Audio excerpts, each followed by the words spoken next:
We all think we know the story of the Titanic, right? The epic movie, the iceberg. But the real story, the one we're diving into today, is so much more chilling. It's about an unbelievable string of human errors that doomed the ship, and the haunting mystery of another vessel nearby that saw it all happen and did absolutely nothing. Okay, I want you to picture this. You're on the deck of a ship in the middle of the North Atlantic. It's freezing, and the water is perfectly, eerily still. And out there in the darkness, you see white rockets firing up into the sky. You watch for a while, and you see the lights on that distant ship start to tilt. And then, one by one, they just blink out. Gone. You've just witnessed one of history's greatest disasters, and you don't even know it.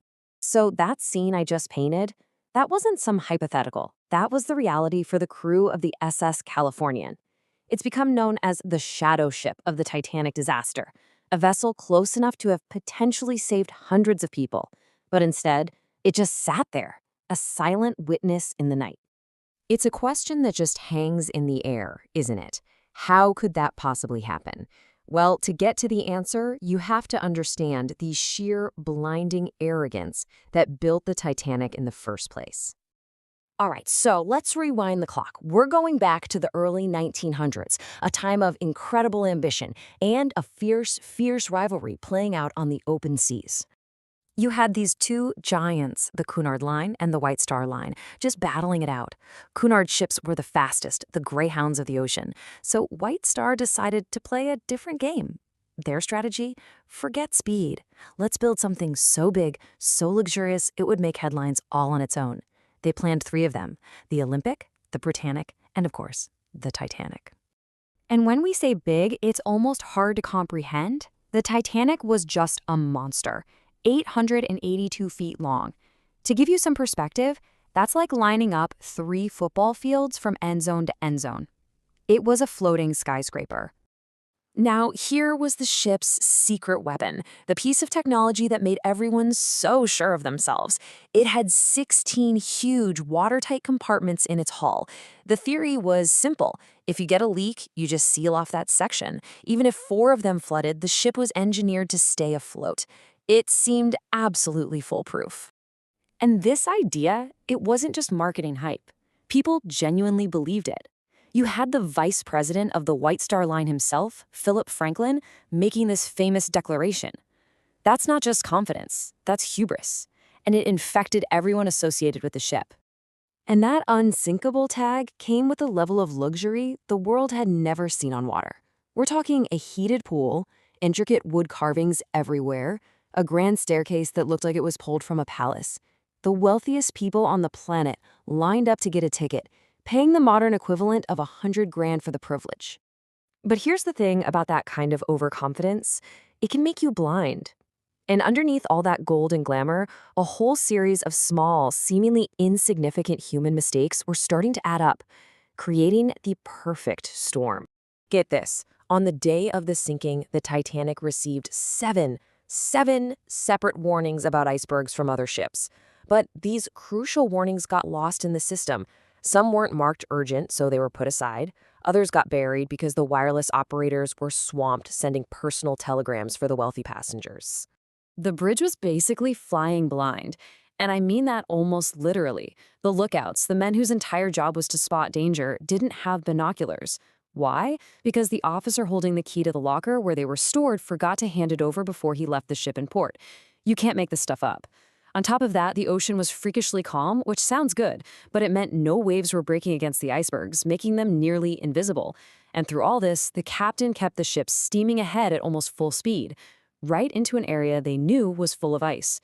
Then, at 11:39 p.m., Lookout Frederick Fleet saw it, a shadow, a dark mass looming directly in their path. He slammed the warning bell and screamed into the phone, "Iceberg, right ahead!" From that exact moment, the crew had 37 seconds. 37 seconds to try and steer a ship the size of a city block. It was an impossible task. So the collision wasn't this massive head-on crash you might imagine. It was much more subtle, a long, grinding scrape along the starboard side. And in that moment, all the unsinkable technology that everyone was so proud of started to fail catastrophically.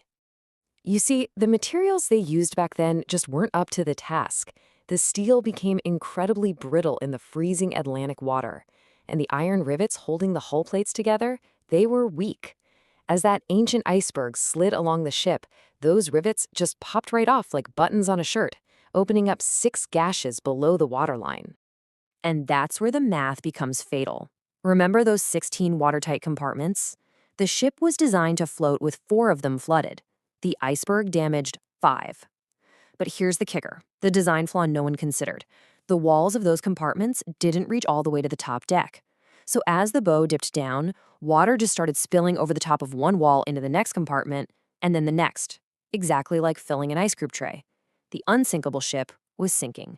And now we get to maybe the most infuriating failure of all. There were not enough lifeboats. Not even close.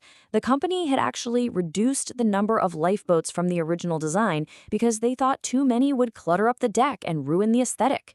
That one decision, made for looks, meant that over 1,000 people on board had 0 chance of survival from the very beginning. The final hours were just pure chaos. Because no one believed the ship could actually sink, the first lifeboats were launched half-empty.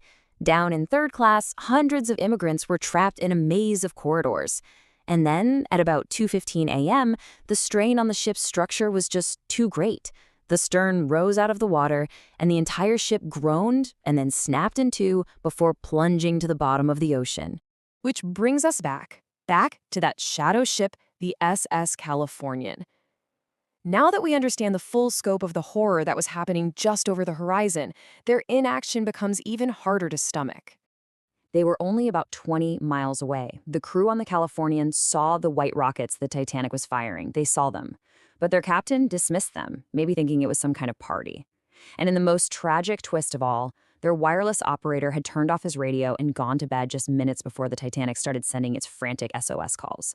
If he'd only been at his post, history could have been completely different.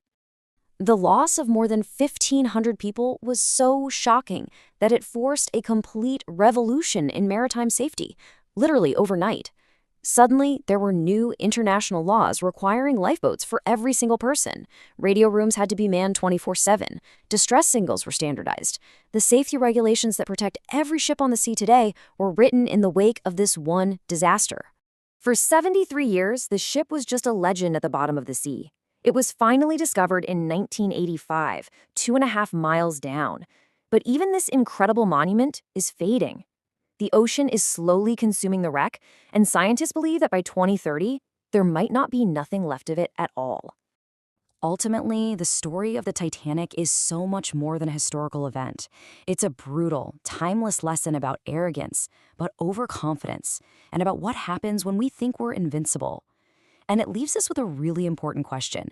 What are the unsinkable ships we're building in our own time? And are we paying close enough attention to the warnings right in front of us?